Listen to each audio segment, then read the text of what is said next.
අද මං කතා කරන්න ආවේ අපේ සාමාන්‍ය පෙළ විභාගයේ දෙවනි කොටසේ ඒ කොටසේ පළවෙනි ගණන විදියට හම්බ වෙන හීනවන ශේෂ ක්‍රමය ගානක් කතා කරන්න. කොහොමද මේක හදාගන්නේ, කොහොමද සරලව මතක තියාගන්නේ කියලා ඔයාලත් එක්ක බෙදාගන්න. මම විභාගෙ ලියනකොටත් මට තිබ්බ ලොකු ප්‍රශ්නයක් තමයි මේ හීනවන ශේෂ ක්‍රමය ගණනක් හදනකොට පියවර විශාල ගණනක් තියෙනවා. ඉතින් මේ පියවර හැම එකක්ම එකින් එක මතක තියාගන්න බෑනේ. එතකොට මම පාවිච්චි කරපු ක්‍රමය තමයි මම මතක තියාගත්තේ එක පියවරයි. ඒ පියවරෙන් පියවරවල් මතක තියාගන්න මට පුළුවන් වුණා. හරි. අපි බලමු මේ පියවර මොකක්ද කියලා. අපි මේකෙදි හොයන්නේ මාස ඒකකයකට පොලිය. මාස ඒකකයකට පොලිය මට හොයාගන්න පුළුවන් මාසකට ණය මුදල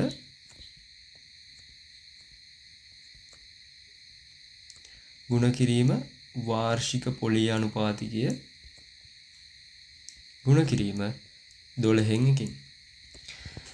දැන් ගොඩක් අය දන්නේ නැහැ ඇයි මේ 12න් බෙදන්නේ කියලා. මොකද සාමාන්‍යයෙන් අපිට ගණනේ හම්බ වෙන්නේ වාර්ෂික පොලිය අනුපාතිකය. නමුත් අපි මේ ගාන හදන්නේ මාසික වාරිකයක අගය හොයන්න. ඉතින් අපි වාර්ෂික පොලිය අනුපාතිකය අනිවාර්යයෙන්ම 12න් බෙදන්න ඕනේ.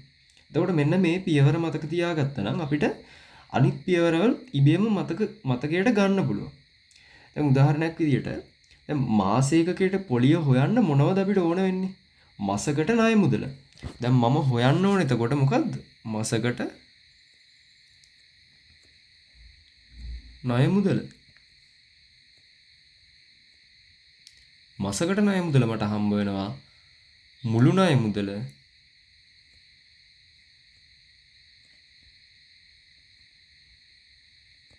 බෙදීම මාසික වාරික ගණනය.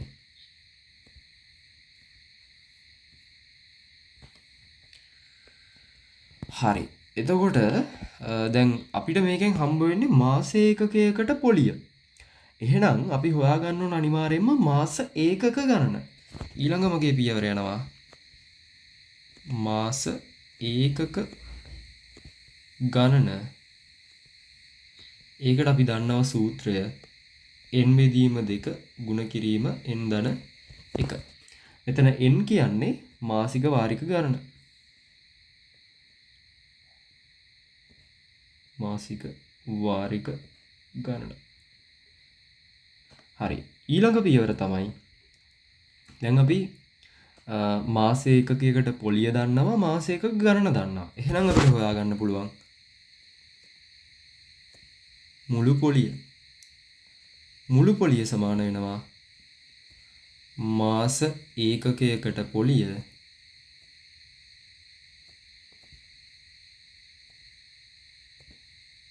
ගුණ කිරීම මාස ඒකක ගණන.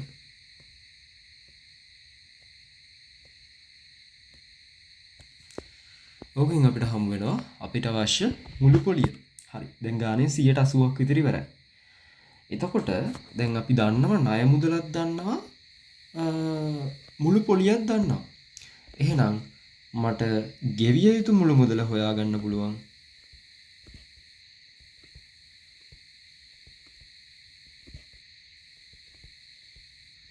ණය මුදලට මුළු පොලිය එකතු කරලා.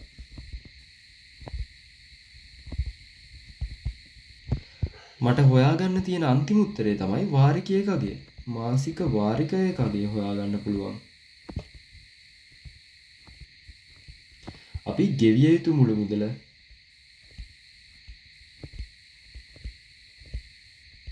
බෙදනවා. ගෙවිය යුතු මුළු මුදල බෙදනවා මාසික වාරික ගණනේ. මම මේක n කියලා දාන්න. එතකොට අපිට හම්බ වෙනවා අපිට අවශ්‍ය මාසික වාරිකයක අගය. හරි. අපි කතා කරමු දැන් 2021 O level ප්‍රශ්න පත්‍රයේ ලැබුණ හීනවන ශේෂ ක්‍රමයේ ගාන. මුලින්ම ඔයාලා මේ වගේ ගානක් හම්බුණාට පස්සේ හොඳට මේක කියවන්න. කතාව මොකද්ද මේ වෙලා තියෙන්නේ කියලා තේරෙනකම් හොඳට කියවන්න. හරි. මේක එතකොට කියලා තියෙන්නේ ටීවී එකක් අරගෙන රුපියල් 80000ක් වටින ටීවී එකක් රුපියල් 8000ක මූලික ගෙවීමක් කරලා තමයි ඒක අරගෙන තියෙන්නේ. ඉතුරු මුදල සමාන මාසික වාරික 18කින් හීනවන ශේෂ ක්‍රමයට වාර්ෂික පොලි අනුපාතකය 24ක් යටතේ ගෙවන්න පුරුදු වෙලා තියෙනවා. මුලින්ම අපිට බලා ගන්න පුළුවන් දැන් අර අපි පාවිච්චි කරන පියවර. අපි ඒකම දාමුකෝ. මොකද්ද පියවර? මාස ඒකකයකට පොලිය මාස ඒකකයකට පොලිය. මොකටද සමානුනේ? මාසකට ණය මුදල ගුණ කිරීම වාර්ෂික පොලි අනුපාතකයේ ගුණ කිරීම 12න් එක. අපි හොයාගමු මාසකට ණය මුදල. මුලින්ම අපි හොයාගමු ණය මුදල. ණය මුදල සමාන වෙනවා 80000ක් වටින ටීවී එක අපි රුපියල් 8000ක් දීලා තමයි අරන් ගියේ.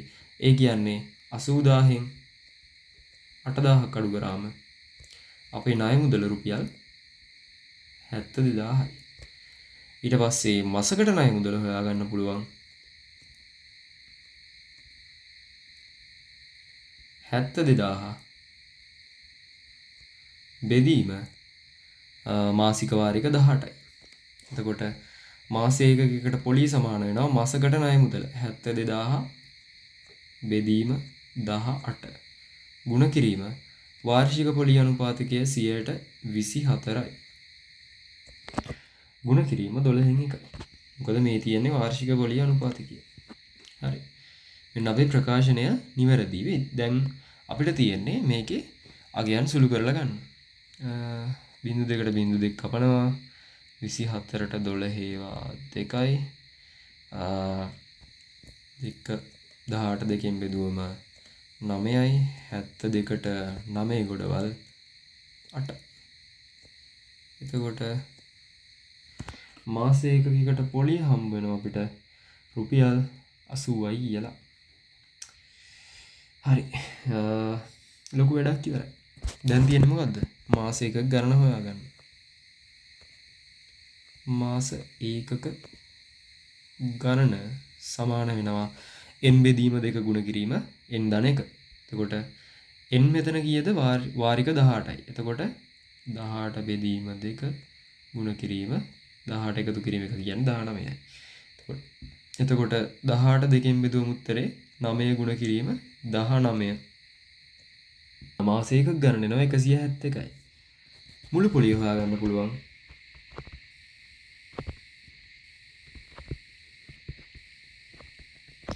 මාස ඒකක ගණන ගුණ කිරීම මාස ඒකකයකට පොලිය.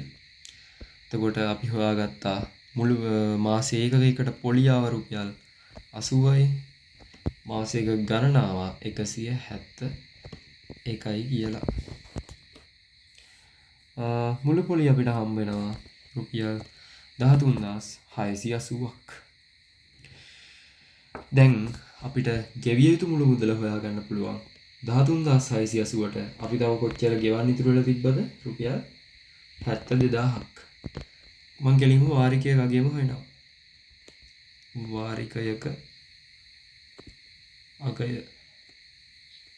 සමාන වෙනවා 72000 එකතු කිරීම මුළු පොලිය 13680යි. ඔක බෙදන්න ඕන අපි වාරික 18කට සමානව. එතකොට